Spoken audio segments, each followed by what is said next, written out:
Moral e interés, una perspectiva antropológica. Un ensayo de Fernando Alberto Balbi, doctor en antropología, Facultad de Filosofía y Letras, Universidad de Buenos Aires. Resumen: el pensamiento llamado occidental tiende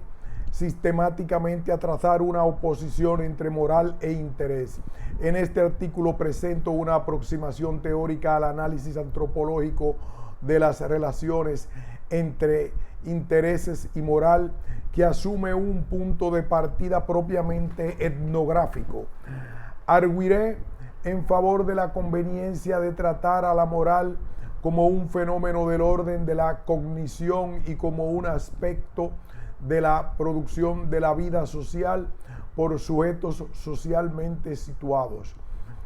En esos términos, es posible mostrar que la moral forma parte de los recursos cognitivos mediante los cuales los seres humanos percibimos, entendemos e intentamos concretar nuestros intereses, así como examinar etnográficamente tanto la orientación moral del comportamiento como los usos prácticos de las orientaciones morales.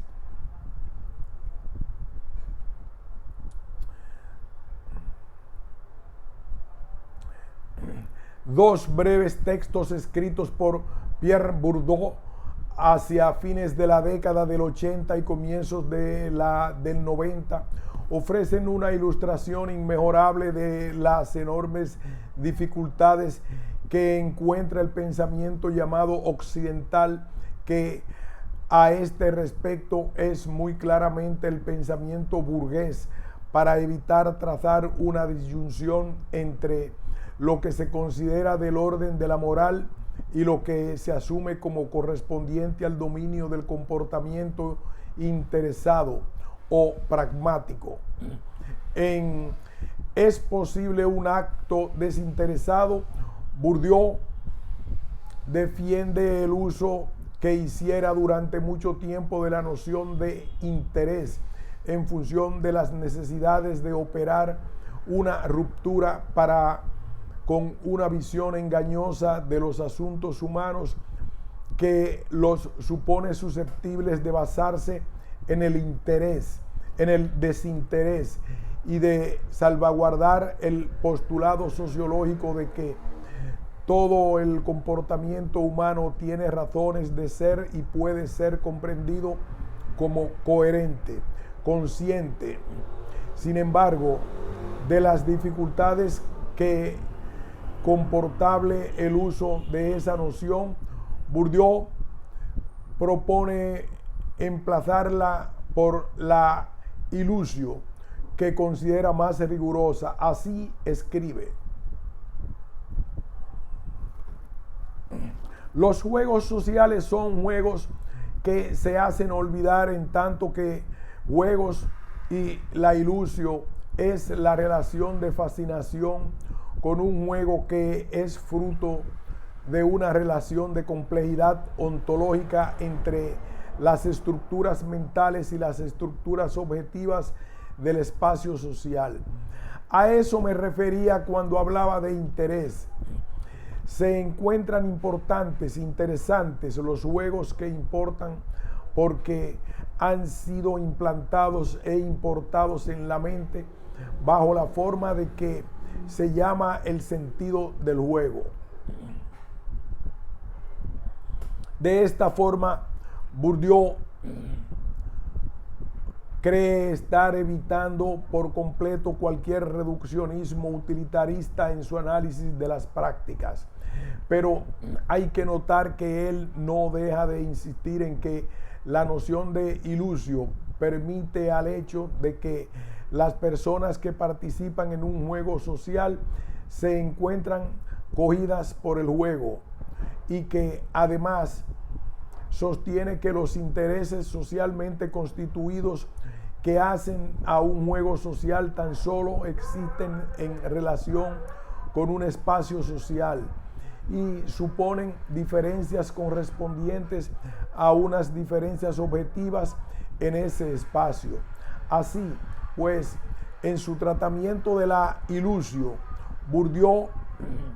explica sus particularidades en el marco de lo que solía denominar el momento objetivista del análisis sociológico, de modo que la entrega de los agentes al juego, la importancia que le atribuye, así como sus prácticas y estrategias, es decir, las formas en que cada uno de ellos juega ese juego, terminan siendo reducidos de sus lugares en el espacio social de esta suerte. Todo lo que podría ser pensado como vinculado con la moral, que en la versión burdiana sería propia del momento subjetivista del análisis, queda reducido a un epifenómeno de lo que cabría pensar como relativo al plano de los intereses socialmente constituidos, es decir, derivados de las posiciones ocupadas por los agentes en un espacio social relacional. Por otro lado, en un fundamento paradójico de la moral, Bourdieu propone como punto de partida para la reflexión sobre esta a la existencia universalmente comprobada de estrategias segundo grado, mediante las cuales los agentes tratan de producir las apariencias de conformidad de acto o de intención mediante una regla universal, precisamente cuando su práctica está en contradicción con la regla. Estas estrategias de oficialización procuran para los agentes los beneficios de la universalización, la legitimación en base a la teatralización de un desinterés, es decir, de un sacrificio del interés particular al interés general, que define muy precisamente el paso al orden ético. Si bien Bourdieu no deja de señalar que esto paradójicamente habilita la posibilidad, pero solo eso, de que se instauren en el campo político condiciones que coercionen a los agentes a adoptar estrategias de universalización reales, basadas en un interés en la virtud, en el desinterés, en la entrega al servicio público y al bien común. Lo cierto es que el único lugar que encuentra la moral en su perspectiva es uno secundario, pues incluso a las prácticas más directamente alineadas con ella no se les concede más que el carácter de estrategias de segundo grado desarrolladas cuando de hecho el agente está en contradicción con la regla. El fallido intento desarrollado por Bourdieu para escapar por completo de la sombra del utilitarismo, del que solo consigue liberarse en sus versiones subjetivas individualistas, pero no en las objetivistas que definen los intereses como dados en la objetividad de las cosas, y su desinterés por la moral fuera del contexto de las estrategias de segundo grado, permiten apreciar que incluso a los más brillantes pensadores sociales les resulta casi imposible sustraerse de ese tema dominante del pensamiento burgués, que es el de la oposición entre moral e interés, la cual se traduce en una serie interminable de contrastes: moral, pragmatismo; moral, razón; valor, interés; desinterés, interés; altruismo, egoísmo; sociedad, individuo, etc.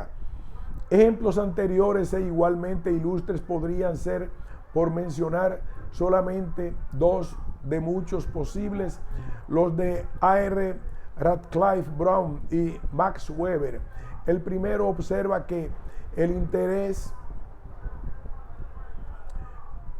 y valor son términos correlativos que hacen referencia a las dos partes de una relación simétrica. Y afirma que el sistema social puede ser concebido y estudiado como un sistema de valores, pero con su lógica funcionalista centrada en el problema del mantenimiento del orden social, asume que los valores se representan hipostasiándolos los intereses comunes a los miembros de la sociedad. De allí justamente que hablara de una asimetría. De manera que, aunque menos nombrados, son estos los que organizan la totalidad de la perspectiva. Por su parte, aunque Weber distingue entre la acción racional con respecto a fines y la racional con respecto ideal,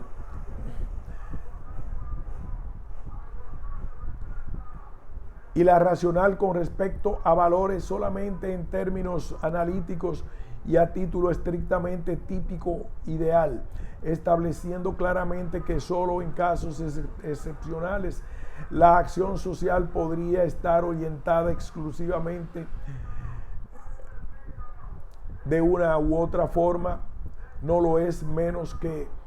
enfatiza taxativamente la posibilidad y la conveniencia heurísticas de trazar una distinción, y de ella opera como sino el elemento central de su comprensión y explicación del comportamiento efectivo.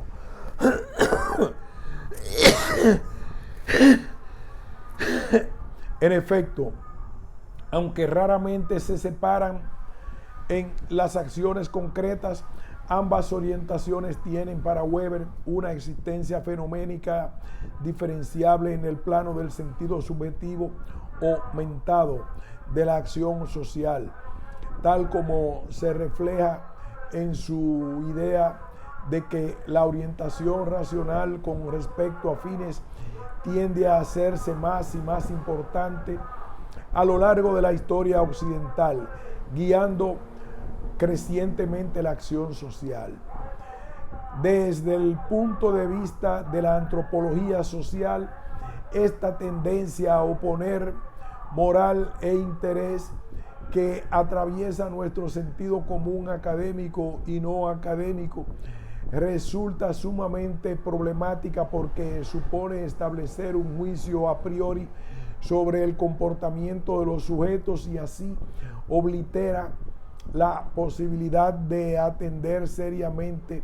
a las perspectivas nativas. Si se entiende a la perspectiva etnográfica como una mirada analítica que trata de aprehender una porción del mundo social a través de un análisis centrado estratégicamente en los textos etnográficos y las discusiones teórico-metodológicas que se basan en la etnografía, resulta imperativo rechazar este supuesto, por cuanto comporta inevitablemente abordar el análisis del comportamiento habiendo decidido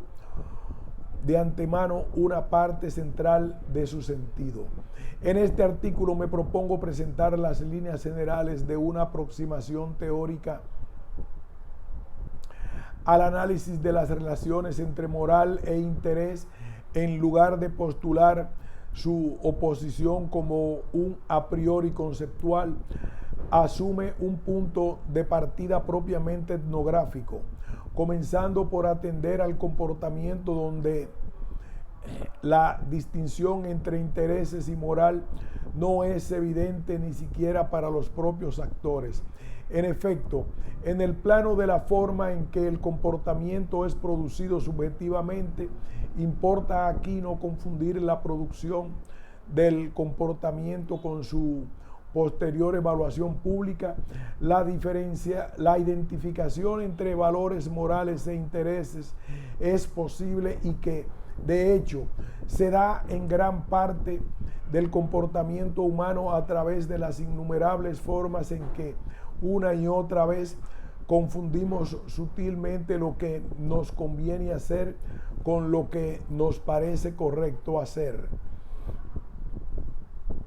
Desde un punto de vista propiamente antropológico, entonces, deberíamos preguntarnos cómo es posible que las personas sean regularmente capaces de conformarse a patrones de comportamiento que aparecen como moralmente adecuados para quienes las rodean y para aquellas mismas, al mismo tiempo que consiguen realizar intereses y metas propias, sean estos individuales o grupales. Así se hace imperativo tanto dar cuenta a nivel teórico de las condiciones de posibilidad de esa asimilación entre moral e interés, sus condiciones, fundamentos y mecanismos, como establecer etnográficamente las formas en que ello sucede en medios sociales particulares. Intentaré, pues, trazar los lineamientos generales de una perspectiva analítica al respecto, para luego, apelando a parte de los materiales de mis investigaciones etnográficas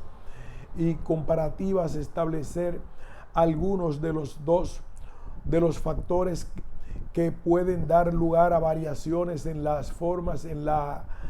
que la moral e interés se combinan en los comportamientos concretos. Antes de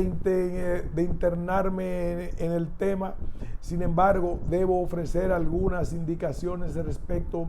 del punto de vista teórico desde el cual me aproximo al análisis antropológico de la moral. La moral como parte integral de la producción de la vida social. Si bien no existe uniformidad al respecto, las perspectivas predominantes en el abordaje de la moral en nuestra disciplina ha tenido desde la década de 1980 a adoptar posiciones que se aproximan a lo que los filósofos suelen caracterizar como la tradición aristotélica. Así, algún tiempo atrás, Michael Herzfeld trataba a los postulados morales verbalizados, valores, máximas, reglas explícitas, etc.,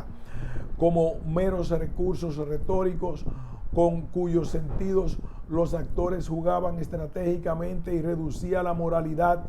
al plano de la evaluación y justificación del comportamiento a posteriori.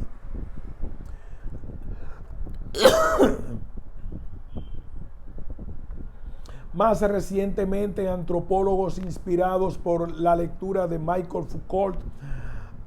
Alasdair MacIntyre, Friedrich Nietzsche, Hannah Arendt o Ludwig Wittgenstein optan por hablar de la ética o ética ordinaria como concepto central, dirigiendo su atención hacia las prácticas a través de las cuales el self se constituye en sí mismo como un sujeto ético,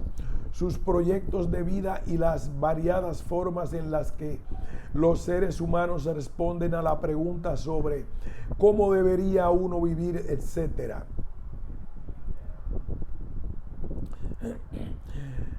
Por su parte, Jared Stigón reconoce la existencia de la moralidad en tanto conjunto de disposiciones incorporadas y de una moralidad discursiva que existiría en forma institucionalizada y como discurso público, pero se centra en el análisis de la ética, entendida como un momento de explicitación reflexiva, problematización y redefinición de las moralidades que a los agentes se ven forzados a transitar en situaciones de quiebre moral, a fin de volver al estado de placidez irreflexiva, una suerte de ajuste rutinario a la propia moralidad, necesario para vivir sus vidas confortablemente. Todas estas aproximaciones comparten la vocación teleológica con que se aproximan al análisis de la moral y, en mayor o menor medida, una tendencia a centrarse en el comportamiento de agentes individuales prestando poca o ninguna atención a las relaciones entre ellas y las condiciones relacionales, materiales e ideacionales de la acción social. A contramano de estas tendencias dominantes, encuentro conveniente abordar a la moral como una parte integral del fenómeno más amplio de la producción activa de la vida social por sujetos socialmente situados que operan en condiciones relacionales, materiales y simbólicas históricamente engendradas. Este enfoque, que hunde sus raíces en las páginas del primer capítulo de la ideología alemana, Marx y Engels, parte de la consideración de la vida social como un flujo continuo de actividad productiva, esto es, como el producto siempre en curso e incompleto de individuos reales que cooperan en condiciones relacionales, materiales e ideacionales, entendidas como dimensiones analíticamente diferenciables,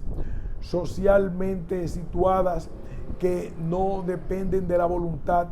le son en gran medida preexistentes y no solo limitan su acción, sino que ejercen sobre ella presiones constitutivas.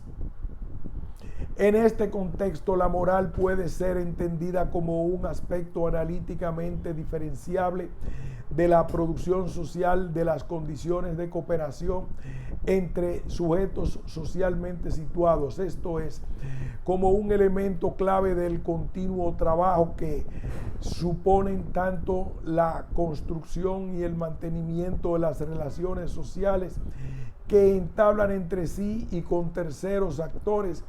como su posicionamiento activo ante los condicionamientos sociales, materiales e ideacionales que inciden sobre su accionar.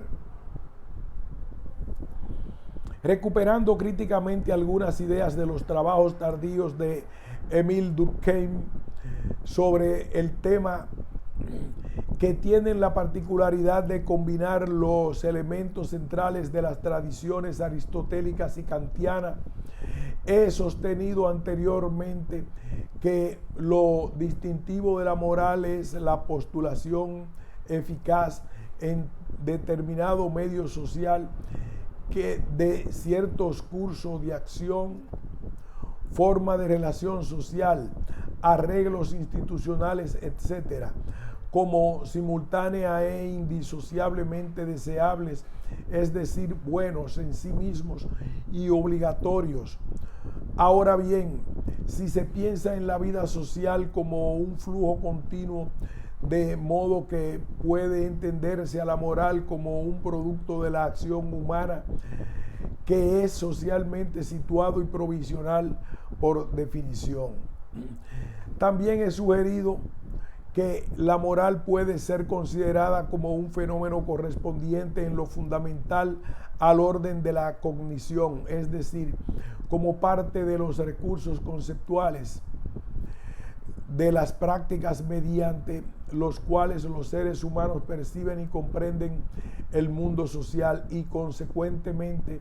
operan en él. Hablar del conocimiento implica hacer referencia a la operación de estructuras conceptuales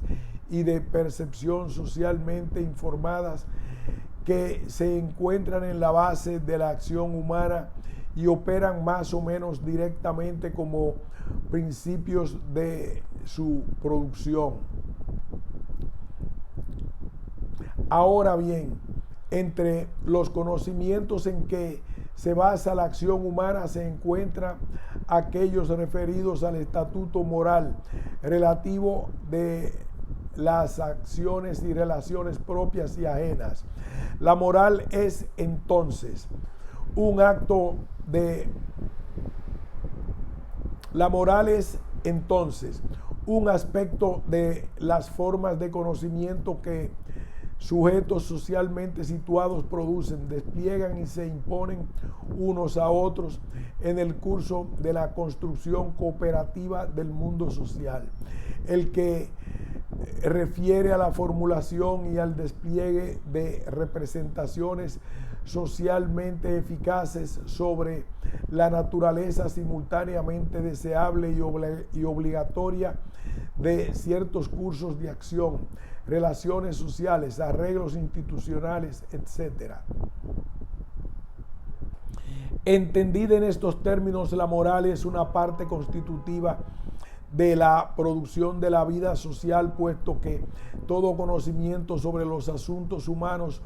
comporta consideraciones morales. Así, la moral puede ser caracterizada como un tejido siempre en hechura, esto es, necesariamente incompleto y cambiante, de conocimientos y prácticas referidos a la deseabilidad y obligatoriedad relativas de los cursos de acción y las relaciones sociales que, al tiempo que corresponde a estos, los configuran o retroconfiguran sobre la marcha. Como veremos en la próxima sección, esta perspectiva representa ventajas apreciables a fin de dar cuenta de las condiciones de posibilidad de la asimilación entre moral e interés. Entendimiento moral e interés. Considerar a la moral como un fenómeno del orden de la cognición abre una vía clave para superar la contraposición folk entre moral y comportamiento interesado, en la medida en que pone en el centro del análisis al hecho de que los sujetos perciben y entienden el mundo que los rodea en términos que ya se encuentran cargados de connotaciones morales y por ende producen su propio comportamiento en términos que siempre están moralmente informados. Si entendemos como interesado a cualquier comportamiento dirigido a la concreción de metas que los actores consideran como relevantes para sí o para sus grupos de referencia, veremos que ello para nada es incomprensible con su consideración por parte de esos actores como dotado de un carácter moral, puesto que su caracterización como inseparablemente obligatorio y deseable tiende normalmente a estar implícita en los recursos cognitivos mediante los cuales ellos perciben y entienden tanto sus metas como los procedimientos tendientes a concretarlas.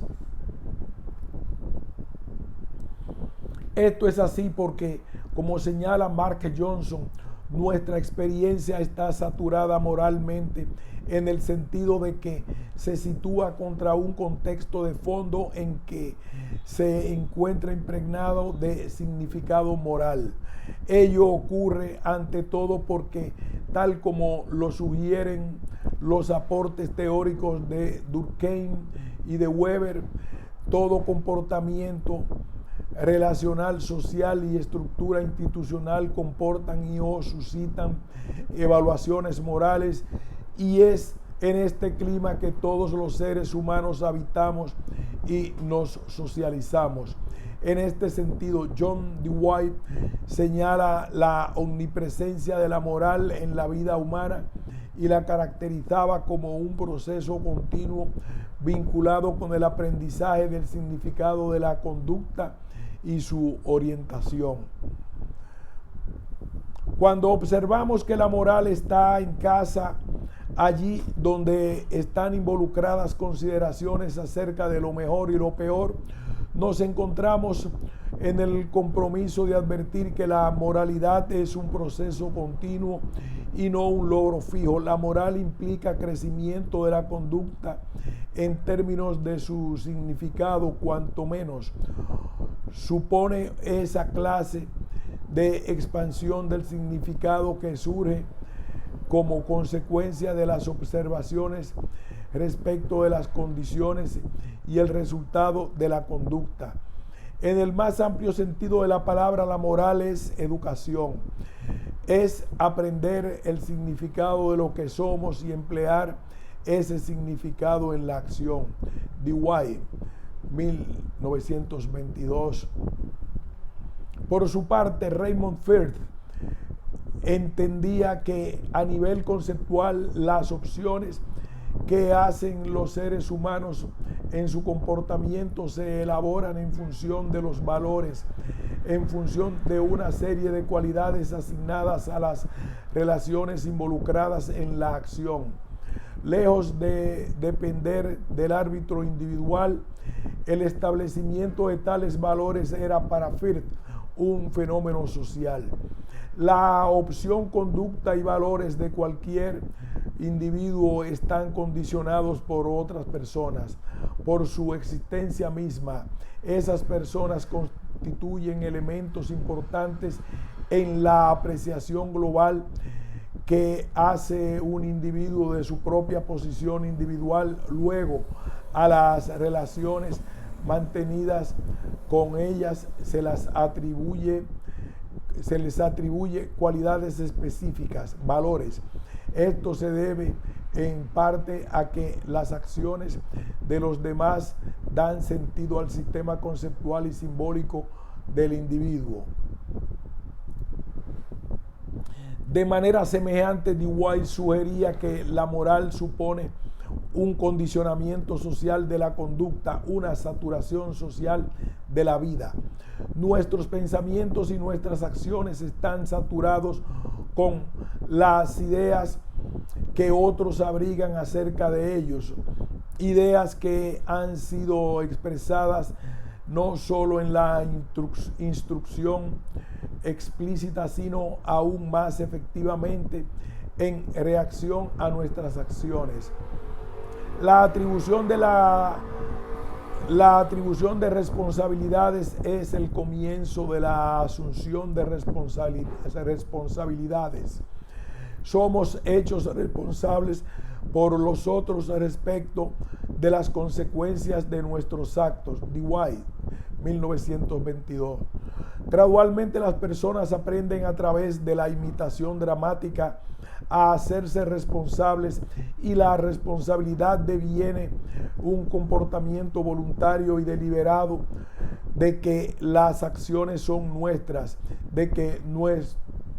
que sus consecuencias provienen de nosotros. Estos dos hechos, que el juicio moral y la responsabilidad moral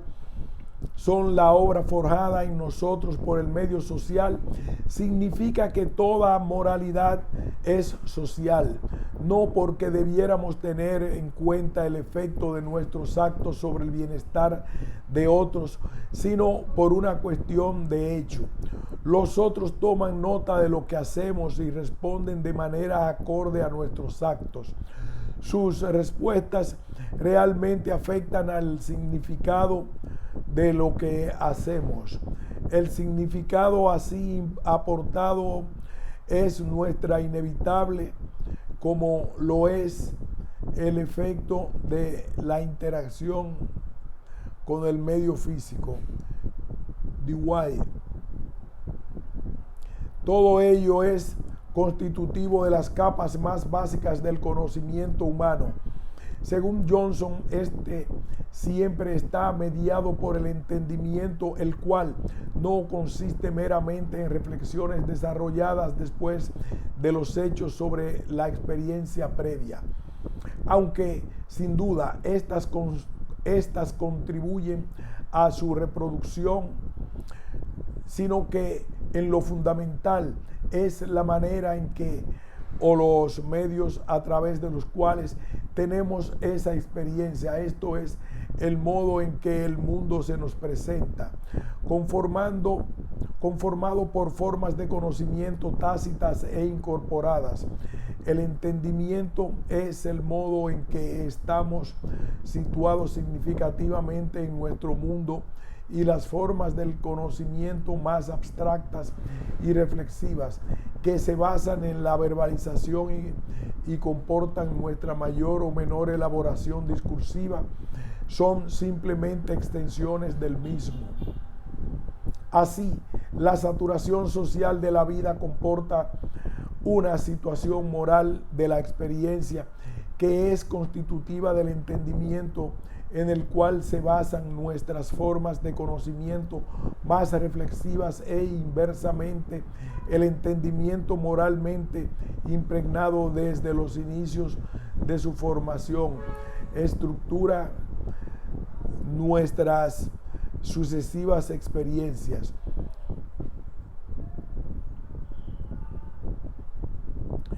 En consecuencia, la moral se encuentra directamente implicada en nuestra experiencia en el sentido de que los hechos se nos presentan habitualmente, aunque no siempre, como si estuviesen dotados de un sentido moral determinado, pues los aprendemos en base a las estructuras conceptuales del entendimiento. Asimismo, la mayor parte de nuestra deliberación moral cotidiana es solo marginalmente autoconsciente, y es sobre estas bases que se establecen los límites dentro de los cuales se desarrollan nuestros razonamientos acerca de cómo deberíamos comportarnos y de cómo hemos de juzgar el comportamiento ajeno, así como las explicaciones de respecto a las acciones propias y o ajenas que elaboramos a posteriori, todo lo cual en consecuencia también comporta connotaciones morales, vale decir, una u otra moral socialmente situada. Es constitutiva. En este sentido, la moral, vale decir, es de una u otra moral socialmente situada. En este sentido, la moral, vale decir, una u otra moral socialmente situada, es constitutiva de la totalidad del comportamiento y las relaciones sociales. En este sentido, la moral, vale decir, una u otra moral socialmente situada, es constitutiva de la totalidad del comportamiento y las relaciones sociales. Desde este punto de vista, no se aprecia necesidad alguna de pensar el comportamiento interesado como conceptualmente antitético en relación con la moral. En tanto, elemento constitutivo del aparato conceptual humano, la moral es una parte integral de la orientación y los medios de realización de la conducta humana. Cualesquiera que sean las características de esta, los actores intentan realizar sus fines y concretar sus intereses, sean estos individuales o grupales, en términos moralmente informados, pues así los entienden y lo que es más, así lo perciben desde un primer momento. Dicho de otra manera, todo el proceso por el cual los seres humanos llegamos a concebir más o menos explícitamente determinadas metas como relevantes para nosotros o para nuestros grupos de referencia e intentamos más o menos deliberadamente realizarlas, se encuentra atravesado por preferencias socialmente inducidas que nos llevan a representarnos determinadas alternativas de comportamiento como simultáneamente obligatorias y deseables. En definitiva, cabe suscribir la conclusión de Dewey. No hay excusa para pensar la acción mala como individualista y la correcta como social. La procura deliberada e inescrupulosa del autointerés está tan condicionada por oportunidades, entrenamiento y asistencia sociales como lo está el curso de acción impulsado por una radiante benevolencia. La diferencia yace en la cualidad y el grado de la percepción de los lazos e interdependencias en el uso al que son dedicados. Dwight, 1922. Orientación moral del comportamiento y usos prácticos de las orientaciones morales. Si entonces el sentido moral es una parte integral del sentido, incluyendo el de aquellos comportamientos que aparecen como interesados, y todo ello es producido socialmente, puede concluirse que todo comportamiento es, al menos potencialmente, a la vez moral y pragmático. De hecho, si acaso existe el pragmatismo en estado puro, ha de ser una auténtica rareza sociológica. En este sentido, como he sugerido en otro lugar, las formas características en que distintos conjuntos de actores socialmente situados se plantean sus fines y tratan de concretarlos pueden ser entendidas como distintos pragmatismos cognitiva y moralmente informados. Esto es, como modalidades socialmente determinadas, orientaciones cognitivas y morales. Ahora bien, que todo comportamiento comporte una forma específica de pragmatismo que incorpora componentes morales no significa, sin embargo, que todos los comportamientos concretos sean igualmente morales y pragmáticos. En efecto, si bien la moral entra por el comportamiento a la vez e inseparablemente como uno de sus fundamentos y como parte de sus recursos, no lo hace siempre en las mismas proporciones. La medida y las formas en que la moral orienta efectivamente nuestro comportamiento son variables, y también lo es el punto hasta el cual nos servimos instrumentalmente de ella para lograr nuestros cometidos, pero ni lo uno ni lo otro dependen de nuestra mera voluntad. Al contrario, esas variaciones obedecen a las condiciones sociales en que las orientaciones morales han sido producidas y a aquellas en que son aplicadas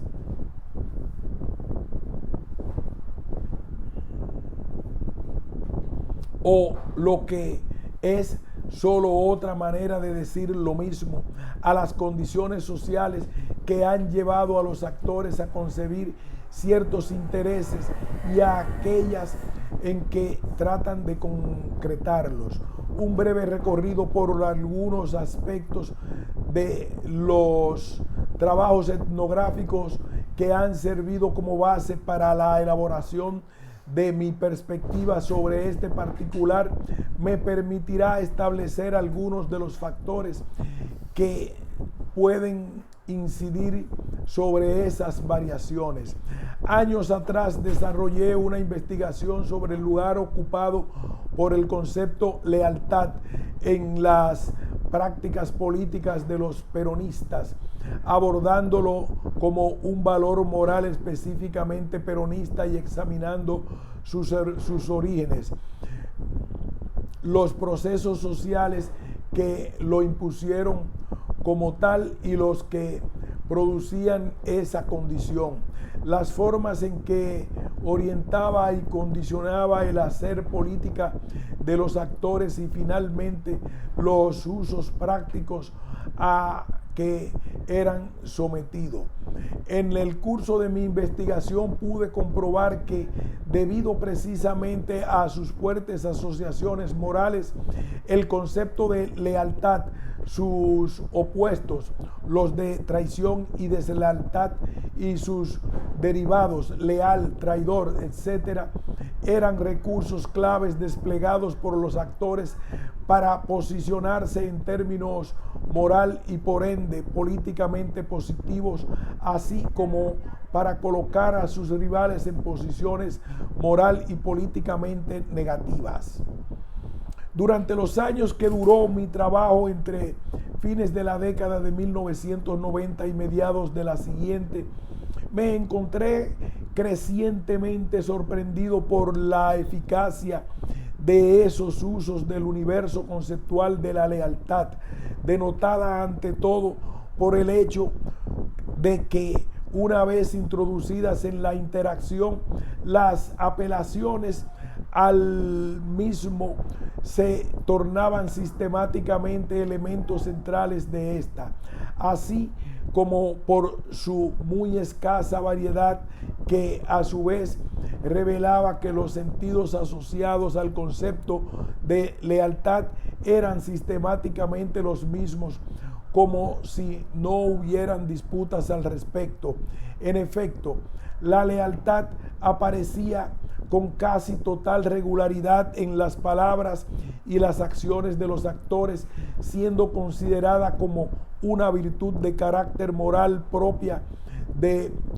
todo auténtico peronista, una cualidad inherente a las personas que se tiene o no se tiene, el fundamento último de las relaciones entre compañeros, la conducción política y la unidad de propósitos de los hombres y mujeres del peronismo, dotada de un carácter asimétrico en el sentido de que la lealtad del conductor engendraría la de sus seguidores y no al contrario, entre otras ideas.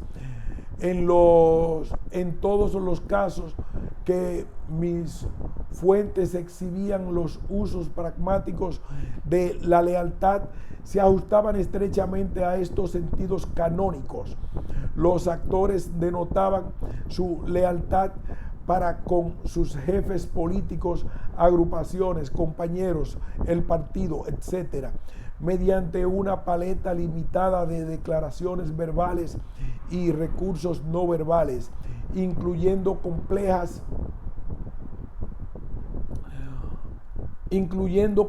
puestas en escena fuertemente estandarizadas,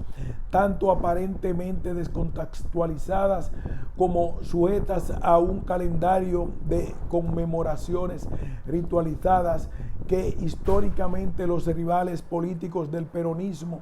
han tendido a considerar como formas de obsecuencia y usaban los recursos similares e igualmente limitados para acusar a sus rivales de ser traidores o más veladamente desleales. Por el contrario, no fui capaz de encontrar caso alguno en que un sujeto o grupo se posicionara implicando y mucho menos afirmándolo explícitamente su propia condición de desleal o traidor y presentándola como algo positivo, ni tampoco intentos de descalificar a los rivales atribuyéndole a su presunta lealtad un valor negativo. Más sorprendentemente aún me resultaba la constatación de que los usos contemporáneos del universo conceptual de la lealtad, así como los sentidos que denotaban, eran casi idénticos a los que se revelaban las fuentes primarias y secundarias sobre las décadas formativas del peronismo. El panorama que exhibían mis materiales era entonces el de la existencia de un cierto universo conceptual centrado en un valor moral sobre cuyos sentidos no parecía haber disputa y aparentemente casi no habían experimentado cambios desde la década de 1940 y se integraban en un repertorio de usos políticos pragmáticos e interesados sumamente pobre. Todo ello me resultaba sorprendente al punto de parecerme imposible, pues los antropólogos de mi generación estamos más bien preparados para esperar disputas por el sentido, una polisemia generalizada y una creatividad práctica ilimitada que rutinariamente se supone asociada a la agencia. tardíamente. Sin embargo, advertí que todo ello se correlacionaba claramente con otro detalle que hasta este momento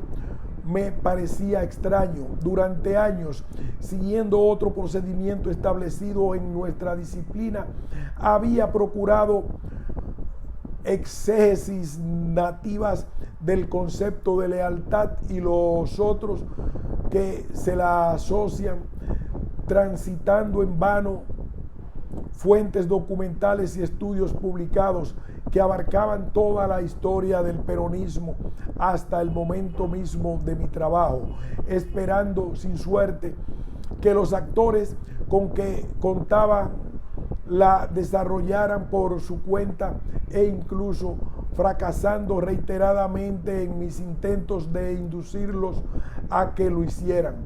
Todo lo que había encontrado de hecho eran unos pocos pasajes de discursos y de textos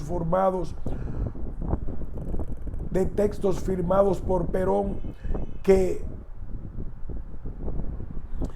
esbozaban los sentidos del concepto que he denominado canónicos. Su sistemática reiteración casi textual en los dichos y escritos de Eva Perón y de innumerables dirigentes y militantes de todos los tiempos, y una curiosa forma de uso del concepto que bauticé como pseudoexégesis, donde uno u otro peronista empezaba a hablar de la lealtad, proponiéndose expresamente examinar su significado, pero se limitaba a reiterar las fórmulas convencionales, usándolas para posicionarse en la coyuntura política. Así las cosas, yo estaba convencido de que las exégesis existían y de que era yo quien no sabía encontrarlas. Solo hacia el final de mi investigación pude advertir que lo que ocurría era que los peronistas sencillamente no elaboraban discursivamente los sentidos de la lealtad, que se limitaban realmente a usar el concepto de las formas que yo había registrado sin explicitar casi nunca sus sentidos, o limitándose cuando lo hacían a repetir unas pocas frases hechas. Esto me condujo a preguntarme cómo aprendían los peronistas lo que ese concepto significaba, y en definitiva a descubrir que lo hacían en la práctica de maneras tácitas que comprendían a la mera experiencia de los usos del concepto en el curso de su hacer política, y al conocimiento de una serie de ejemplares de lealtad, historias estandarizadas que proporcionaban ejemplos paradigmáticos de lealtad a través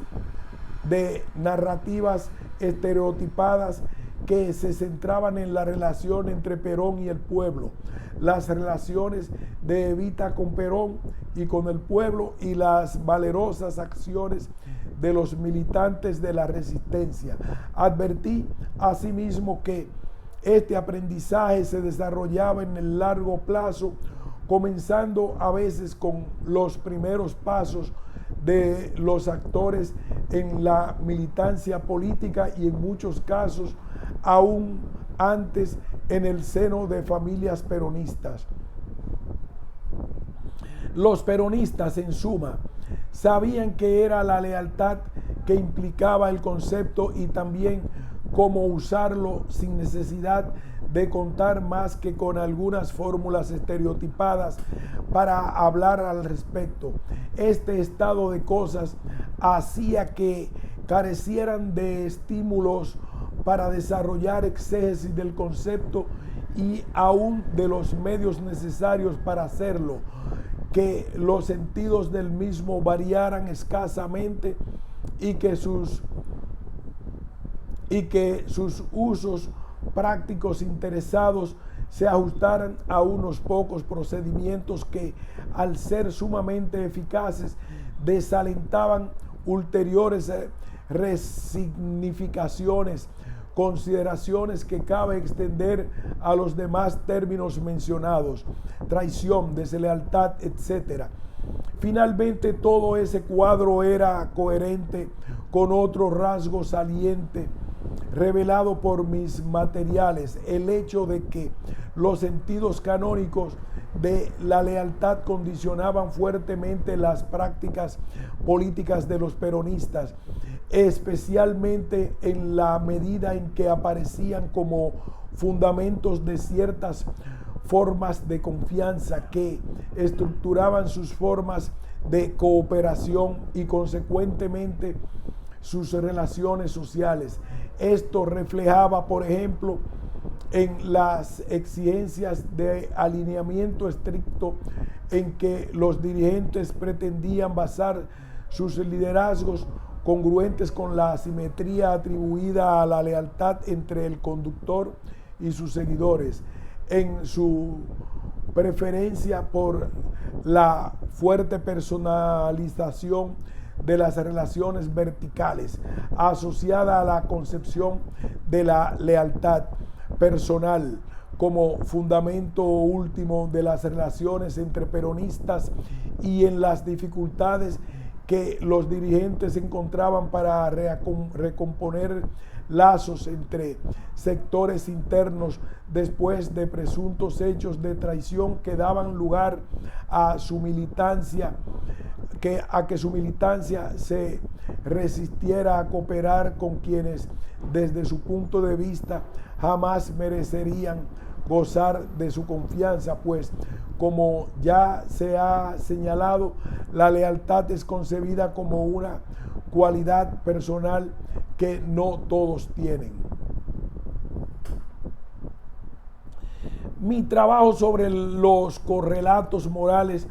de los conflictos desarrollados en una cooperativa de pescadores en el área del delta del Paraná, en la provincia de Entre Ríos, hacia la segunda mitad de la década de 1980, ofrece un interesante contraste con los hechos que acabo de sintetizar. Se trataba de una organización integrada por pescadores artesanales que se valían predominantemente del trabajo propio y de otros miembros de sus unidades domésticas, y empleaban sus propias herramientas, redes, canoas con motores dentro de borda, para desarrollar cada uno por su cuenta las tareas de captura del pescado, y que se agrupaban como cooperativa para concentrar su producción y venderla a comerciantes conocidos como acopiadores. Este término abarcaba a empresarios que ocupaban distintas posiciones en el proceso productivo, incluyendo a los que llamaré acopiadores extralocales, que contaban con camiones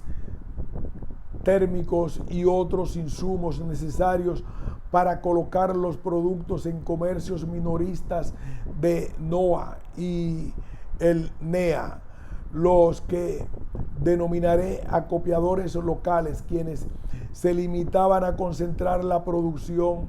de numerosos pescadores independientes para revenderla a los extralocales, o sencillamente actuaban en su nombre a modo de socios minoritarios, y los que llamaré acopiadores fluviales, que contaban con barcos que empleaban para comprar la producción de pescadores asentados en la zona de islas y revenderla a los acopiadores extralocales. Si bien la cooperativa había sido creada con el objetivo declarado de posibilitar que los pescadores colocaran directamente su producción en los centros de consumo, en la práctica competía con los acopiadores extralocales en base a la asociación voluntaria y teóricamente libre de un grupo de pescadores que oscilaba entre las 2 y 3 decenas y que sumaba a esto la compra de productos de pescadores no socios cuando necesitaba ampliar su oferta. El trasfondo de esta situación eran las relaciones de intercambio desigual que suponían la extracción del plusvalor de los pescadores por los acopiadores en forma de productos, las cuales constituían un rasgo central del proceso productivo. Cada socio entregaba sus productos a la cooperativa, la cual los revendía y retenía apenas un pequeño porcentaje fijo para gastos operativos, mantenimiento del local, pago de los sueldos de sus empleados, etc. Ahora bien, la organización estaba integrada por pescadores cuyas unidades productivas presentaban variados niveles de reproducción, desde la deficitaria, el caso de aquellos que frecuentemente obtenían por sus productos menos dinero de lo que les costaba reponer sus condiciones de trabajo y mantener a sus grupos domésticos, hasta la ampliada, el caso de los que ganaban lo suficiente para reinvertir en ampliaciones de sus unidades de producción, reuniendo más metros de red, comprando nuevas canoas y quizás contratando peones, y o para invertir en gastos domésticos, mejorando sus viviendas, financiando la educación de sus hijos, etc. Los intereses de todos los socios coincidían hasta cierto punto, pero distaban mucho de ser homogéneos, tendiendo a diferenciarse de acuerdo a los niveles de reproducción de sus unidades productivas y domésticas, especialmente en dos aspectos. El primero era la política comercial de la institución,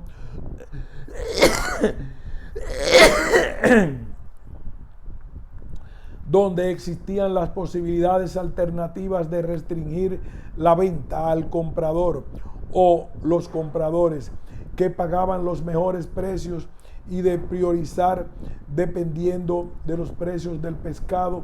o del volumen de la demanda. Cada una de tales alternativas convenía más a los pescadores más exitosos o a los menos prósperos. El segundo aspecto en que se diferenciaban los intereses de los socios refería al destino de dar a los excedentes, el modesto superávit que la cooperativa acumulaba ocasionalmente, y a los fondos que ingresaban mediante créditos y subsidios provistos por los organismos públicos y ONGs, los cuales podían ser empleados para adquirir bienes de capital de uso común, un freezer, un camión, etcétera, que favorecían a los pescadores más prósperos, o para subsidiar la compra de herramientas por los socios más humildes. Esta diferenciación de intereses se combinaba con otros factores tales como, por ejemplo, los tipos y la densidad de las relaciones personales que atravesaban la institución, dando lugar a la conformación de grupos cambiantes que disputaban por el control de la cooperativa en una incesante sucesión de conflictos marcados por las apelaciones y un universo conceptual conformado por conceptos de fuerte carga moral que remitían al ideario cooperativista: solidaridad, democracia, igualdad, excedentes, etc. Se trata de términos centrales en la doctrina cooperativista, aunque es claro, varios también eran empleados en múltiples contextos en el medio social más amplio, y por lo que aquí interesa eran mentados siempre por los socios, asumiendo que se los entendía tal cual parecían en los instrumentos jurídicos que regulaban el cooperativismo en nuestro país y en el estatuto de la organización. Sin embargo, los sentidos que se les atribuían variaban claramente según quienes los emplearan y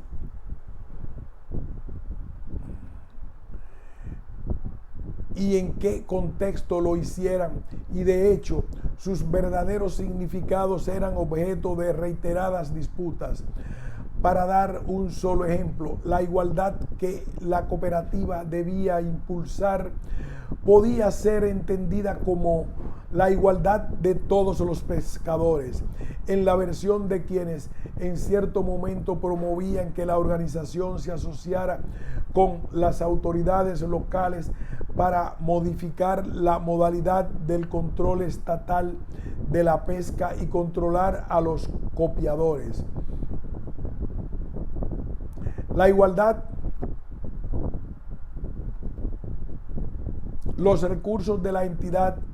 desde el punto de vista de quienes querían comprar un freezer para la venta minorista de los productos de los asociados, o la igualdad entre todos ellos, pero en el sentido muy diferente de promover la igualación de sus condiciones materiales usando los recursos compartidos en favor de los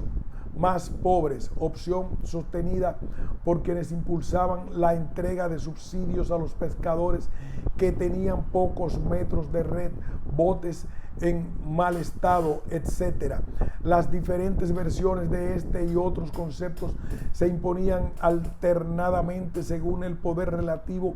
de los grupos que la sostenían dentro de la cooperativa, el cual oscilaba en un juego de alianzas dinámico y complejo, conduciendo a la consagración temporal efímera de una u otra como versiones doctrinarias, legal y estatutariamente correctas, que eran sostenidas oficialmente por la organización y así pasaban a justificar explícitamente las políticas implementadas por el Consejo de Administración, llegando a algunos casos a servir como fundamento de sanciones más o menos formales que eran aplicadas por las autoridades de turno a socios que se oponían a los hechos, a sus resoluciones. Aquí haremos una pausa y continuaremos en el próximo párrafo, comenzando por otro lado, los sentidos atribuidos a los conceptos mencionados no eran totalmente elásticos.